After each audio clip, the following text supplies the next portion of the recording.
So last week we talked about the least most voted map in Space Marine 2. And now this week we're going to talk about the exact opposite. We're going to talk about the operation that was voted the community favorite, that is Operation 2, Decapitation. Now, Decapitation, while it did win by a very decent number, Operation 1 Inferno was trailing right behind it, I believe only a couple 100,000 points away, and that is according to Saber's community poll that they put out a couple weeks ago, maybe a month or so ago at this point. But today we're going to go through, talk about what makes this particular operation so great and why so many people enjoy playing it. So we are just going to be doing this playthrough again just on substantial, just because it's not so much the gameplay that we're going to focus on, but it's what went right to make this such a memorable operation for the community. So for starters, I want to throw out one of my favorite things about this operation right off the bat is that this is, minus a very small chance in Vox Liberatus, the only operation that you actually get to work with Cadian reinforcements. Now, I do know it is possible now to see Cadians on every single operation due to the particular stratagem that's associated with them. However, before stratagems dropped, the only operation that you were guaranteed to see Cadians in was Operation 2 Inferno. Now, granted, like I said, there is a small chance that on Operation 3, Vox Liberatus, right after you make it out of that little opening section, you can have a very small squad of Cadians spawn there. However, it is not a guarantee. So this was, as of now, the only operation where that is a 100% guarantee. And as you got to see, we did see them there right at the opening. Honestly, I think having the Cadians fight alongside you, it's something I wish we got to see a little bit more of in Space Marine 2. Specifically the operations, that is, because I do think it is something that allows you to have that power fantasy without necessarily having to change a whole lot within the game itself. And the main reason for that is just those small number of minors there that we saw on the little opening. Usually takes Cadian a couple shots just to down one of them.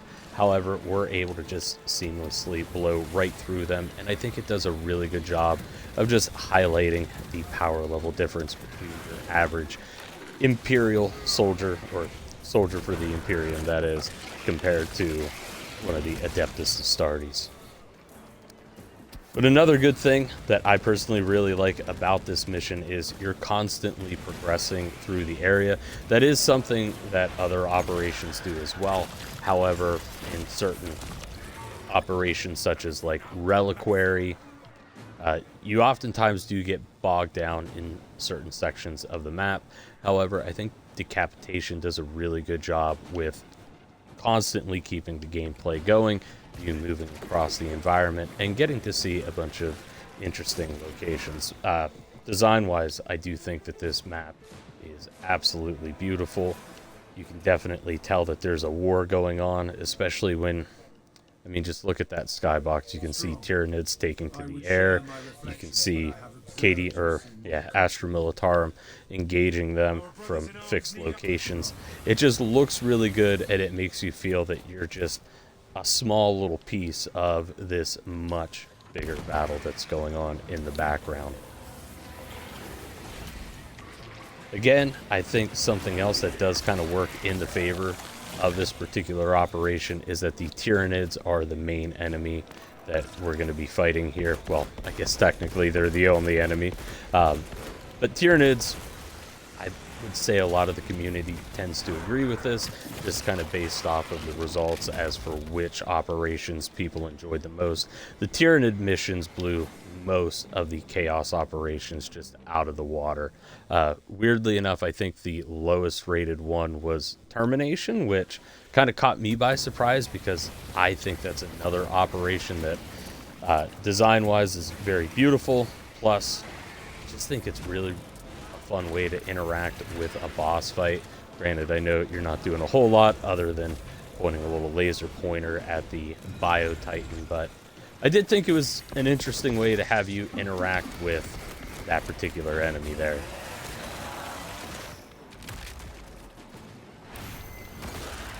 Now this will be an operation that, since we're not playing on Absolute, we will only be seeing the end level boss. However, there is a chance that if you are playing on Absolute, you could actually potentially see a boss spawn right in this little section. It's an interesting area to have a boss fight. It's not too bad because you do have a little bit of cover. However, if you have bad RNG, there have been a couple times where snipers up along that little area have just thrown me off my gameplay.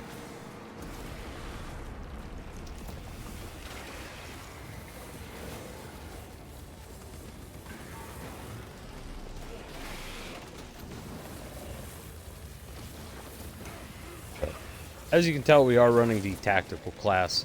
The loadout is pretty straightforward. It's just going to be the incinerator, just because I feel like it pairs really well with the Black Templar aesthetics. Plus, I mean, you gotta burn the filth. Gotta make sure that their sickness can no longer plague humanity. And plus, I just personally feel that out of both of the incinerators that were released, that being this one and the heavy variant, this one just plays so much better. I just kind of like the fact that you can see a group like this. You don't even need to aim. Just circle whatever your gamepad of choice is, back and forth, and everything will just burn up right in front of you. Plus, it does a decent job with Majoris, but it's definitely more geared towards my Norris enemies.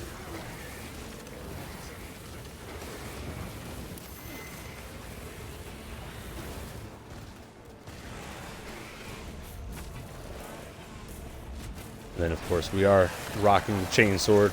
As you can see, this is the fencing variant. I do have another loadout that I use pretty frequently, in which I've actually been using the balanced heroic version a lot more. I find that I kind of like it. The only thing that I do miss, and that I particularly really enjoy about this particular version of it, is the swing speed, or just your overall ability to engage enemies quicker. And then we have heavy bolt pistol, just the variant that has a little extra ammo in the magazine.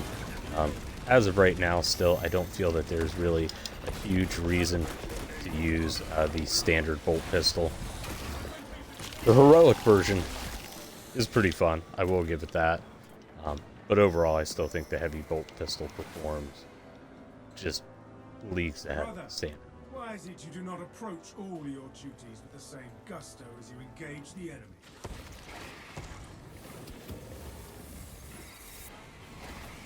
It is imperative we learn from our victory. A little worried there we weren't going to get him to stop a sniper shot there, but like luck was on our side.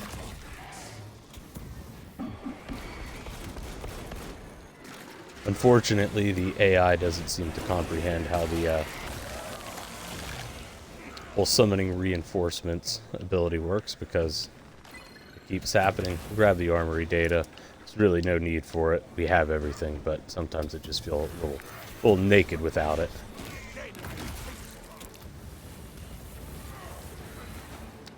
But as we work our way into the next little section here, now I would say this is probably the only particular spot on this operation where it can feel like at times you'll just be trudging along. And really, that's all based on RNG.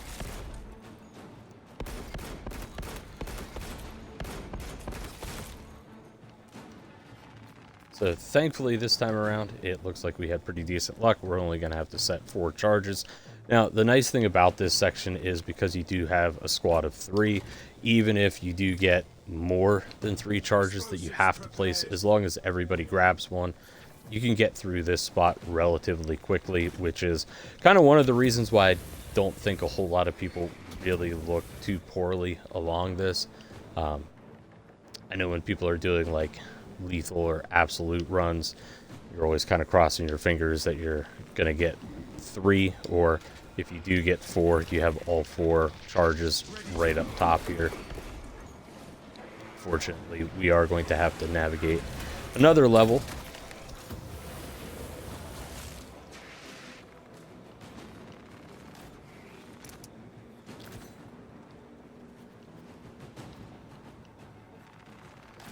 But next week, just while we're on the subject here, we will be discussing the new update that's going to be coming out. It is confirmed by Saber to be coming out November 25th, so that will be Tuesday, which, sure, like many people out there, we've been waiting a long time for it. Definitely felt like the wait in between this update and the last one has been a pretty big slog. Feel like we've been going through a bit of a dry spell there. I think that's because we were a little spoiled with the 1-year anniversary happening so quickly in September. Most of the updates, they tend to drop later in the month. And that's definitely what we saw with this one. But I am excited for it. I hope, though, in the future, Saber is going to be able to get some more content out there a little bit quicker, because I do think that is something that, unfortunately, does hold this game back a little bit. I still really enjoy it. But I do know that there's a lot of people out there where they've voiced that that's their one big deal breaker for them personally. It's just sometimes it feels like you're constantly waiting forever, just because if you do already have everything maxed out, it's pretty quick to complete everything that they add in future updates.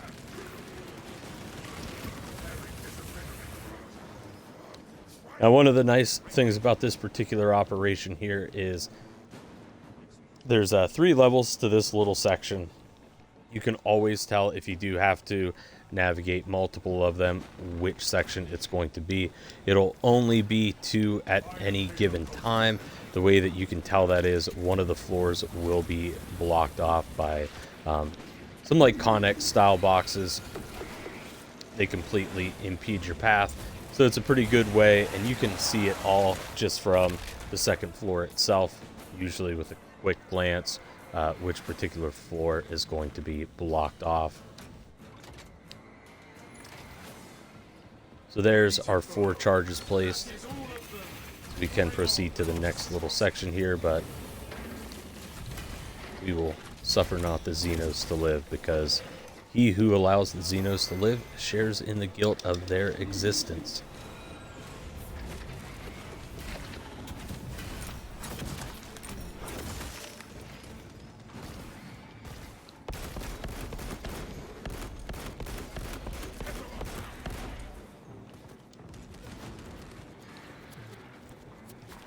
But like I said, this is really the only part where it's ever going to feel like you might get bogged down a little bit. On higher difficulties, it can get a little frustrating, especially if you're having multiple extremists spawn. You don't really have a whole lot of room to navigate here, but as long as you're coordinating with your team, you can move through it rather quickly.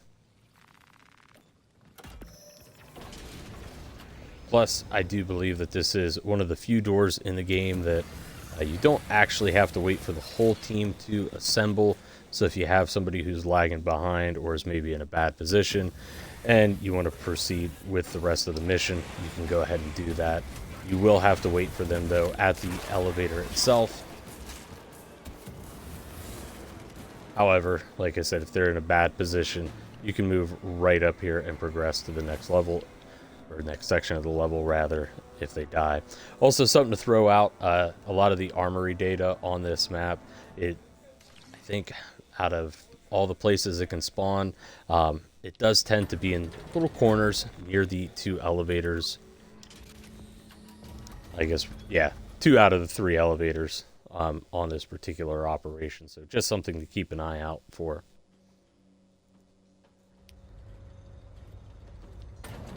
And then whenever we do come up to this next section, I haven't seen it spawn back here in a little while, but the gene seed can also spawn behind that chair. Most of the time you will be able to see it even if the chair is still active, but just something to throw out because it is a very easy spot to miss. But then we come up here and we are rejoined with some Cadian forces. Now, one thing to keep in mind is on higher difficulties, since this is just on substantial, we won't see any enemies spawn right now until we trigger that little section right there. But just another quick little tip to throw out. So in the back here, here's another spot where the Gene Seed can spawn, and then also right here there is a Guardian Relic. Both can spawn at the same time, or as you just saw, neither of them can. Plus there's usually a few breakable boxes back here in which you can grab some equipment. But on higher difficulties, it is possible for enemies to spawn, even if you do not trigger this particular section right here. It's the relay that's getting hammered right now. But again, it just shows you the massive difference between Space Marine and your standard Astra Militarum soldier. Without armor support. So as you can see there, because we did trigger that, that did open up the ability for enemies to spawn.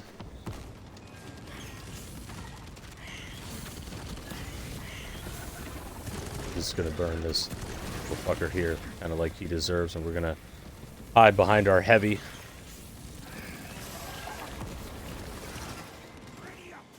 And of course, we get to see some of the swarm mechanics here. Now they can either spawn down along the bridge, or they can spawn up there. Honestly, I think when they spawn over the roofs, it is a little easier to deal with, but again, it's just one of those set pieces that looks so beautiful to see all these Tyranids just swarming at the walls. Also, this is a spot where, truthfully, the Flamer excels so much, because you can just burn them while they're stocked up there. Plus, there's a couple explosive barrels. Now, me personally, I do prefer to go to the right side first, and the reason for that is, if we look over here, there should have been, yep, 2 Majors that will spawn over here. Now there will also be some that spawn on the left side as well, but from what I have seen most of the time, these two tend to be the first to the fight.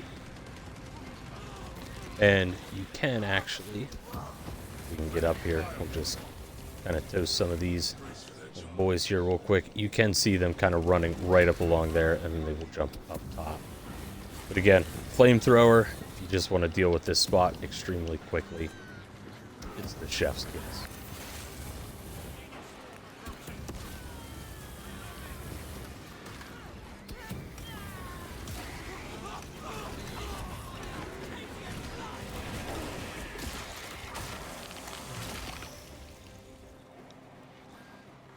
And I know we get this in a fair bit of the Tyranid missions, but I wish they just had more moments where you're kind of holding a small location, and also it doesn't have to be something very long, but I think this section and also the final section in Inferno, they're fan favorites for a reason. I think that idea of you're kind of making that stand against just overwhelming numbers, it does something for the male psyche.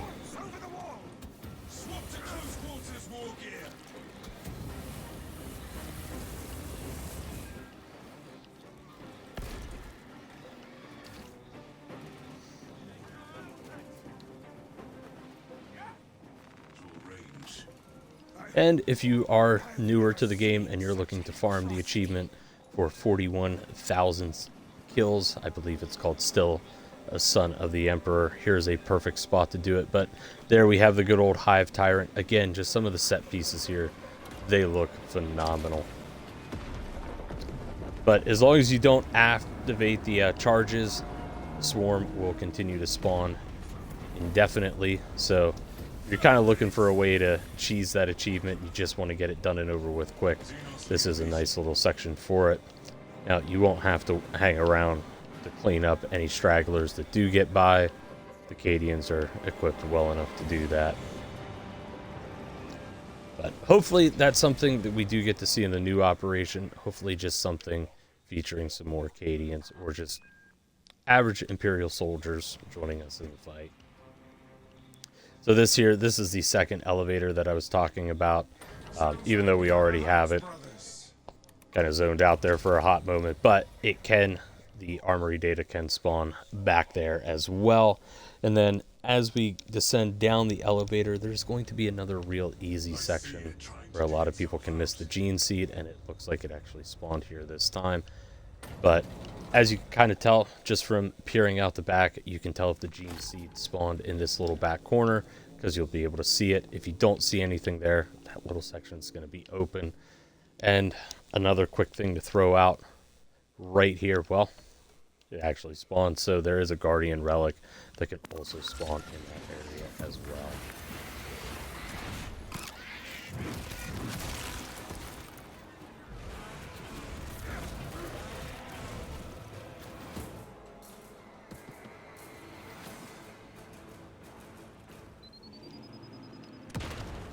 We haven't thrown a grenade in a little bit, so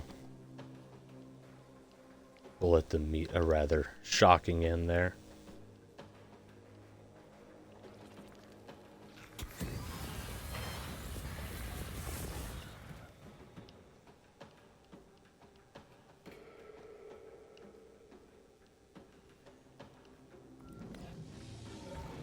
Look at it flee!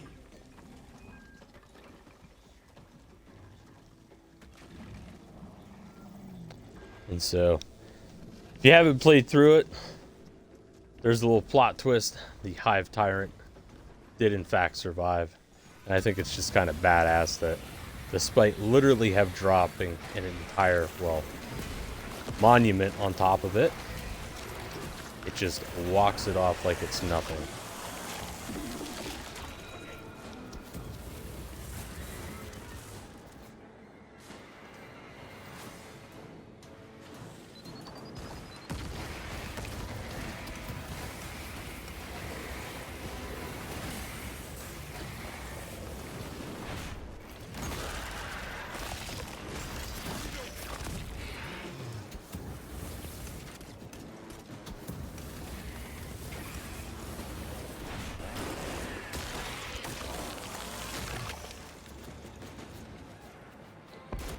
Now, our second to last potential gene seed spawn is going to be right over here. At times it will spawn right behind here. And there is also a data slate back here as well.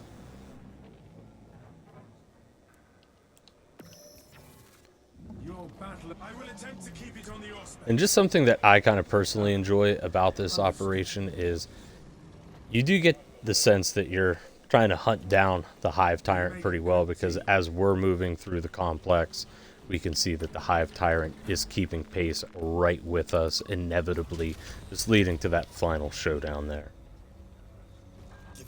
Also, one thing I am really excited about is the fact that we will finally be able to change our cosmetics for the bots coming up here. Unfortunately, I don't know if we will. I know we can give them access to our loadouts, but I don't know if they will be able to use, like if you have a relic heavy bolter equipped, if they'll be able to use that or not. But still, just being able to change it to whatever chapter you want to do, or hey, maybe just have an entire squad of Skittle Marines. It's the beauty of it. You can do whatever you want. Now this is probably, I would say, the last section where you can kind of get bogged down a little bit, just because there are times where a horde can get spawned in. And our final two possible positions for the collectibles on this map is right back here. I believe this is the gene seed spawn. And then on the opposite side, you'll be able to grab the armory data. Now, we already have all of it, but I believe it just spawns right in that corner, or it could potentially be up there. Either way, it's in that room. That's the important thing. And now we've come up to the last room right before the boss fight itself. You do have an ammo cache if you're playing on anything below, I believe, lethal. You will always have a guaranteed stim spawn there, plus you do have a final chance to change your loadout. Also, do be aware that sometimes grenades can spawn in these little cubby holes over in there, so if you're not happy with the grenade type that you have, you at least have that one last chance. But let's get into my personal favorite boss fight of the whole game.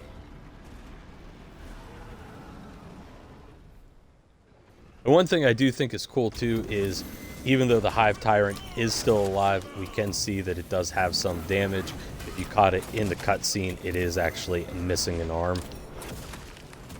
But this boss fight, It's so easy to learn, but whenever you do learn it, it makes you feel like such a badass. Now, just something to keep in mind, now that we have them at half health, as you can see, there are going to be additional enemies that will spawn in.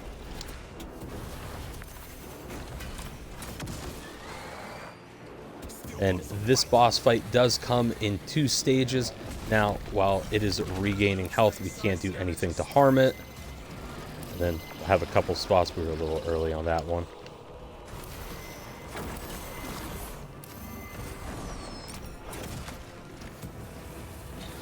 But then it goes right back into the same little section. Now, once they do that little scream, there is going to be a chance that, as you can see, some of those floor traps will pop up.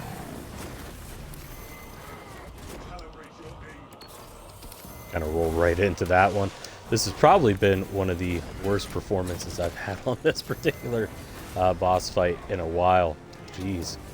Thought we got that dodge off there. But that's fine, because we're burning right through them. But like I said, that boss fight, it's so incredibly easy to learn. Granted, that was on me. That was just a poor performance right there. But just a very quick and fun mission to pick up. You have nice little sections featuring the Horde. You get to fight alongside some Cadians. Plus, it ends with a boss fight that, in my opinion, is perfectly fair. It's balanced. Again, it's easy to learn, and it makes you feel like a badass as you go through it. But that's all for this video. Like I said, next week we will be discussing the new content that's going to be coming out with patch or update 11, whichever you prefer to call them. But we will be going over that, and then from there we'll just bounce back into some random different topics each week. But as always, thank you all for watching, and we will catch you next time.